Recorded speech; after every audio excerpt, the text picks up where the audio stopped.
بسم اللہ الرحمن الرحیم۔ شروع کرتی ہوں اللہ کے نام سے جو نہایت رحم کرنے والا ہے۔ قیامت کا دن نبی کریم صلی اللہ علیہ وآلہ وسلم نے فرمایا، یہ تین خصلتیں جس شخص میں ہوں تو اللہ تعالیٰ اپنے عرش کا سایہ اسے نصیب فرمائے گا۔ ایسے دن میں جس دن اللہ کے عرش کے سائے کے علاوہ کوئی سایہ نہ ہوگا، نہ گواری کے باوضو اور وضو کیے کرنا، تاکیوں میں مسجد کی طرف چلنا، بھوکے کو کھانا کھلانا۔ نبی کریم صلی اللہ علیہ وآلہ وسلم نے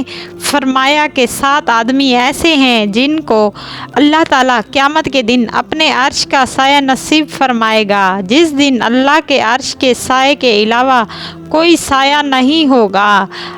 عادل بادشاہ، وہ جوان جو جوانی میں اللہ تعالیٰ کی عبادت کرتا ہو، وہ آدمی جو تنہائی میں اللہ تعالیٰ کا ذکر کرتا ہو، اللہ کے خوف سے اس کی آنکھوں میں سے آنسو بہنے لگیں، وہ آدمی جس کا دل مسجد میں ٹکا رہتا ہو یہاں تک کہ اس کی طرف لوٹ کر آئے، وہ آدمی جو صدقہ ایسے طریقے پر کرے کہ اس کے بائیں ہاتھ کو پتہ بھی نہ چلے اس کے دائیں ہاتھ نے کیا خرچ کیا، وہ آدمی جو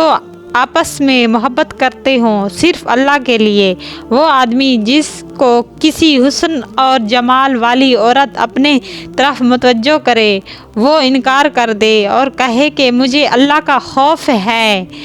نبی کریم صلی اللہ علیہ وآلہ وسلم نے بھی روایت کرتے ہوئے فرمایا،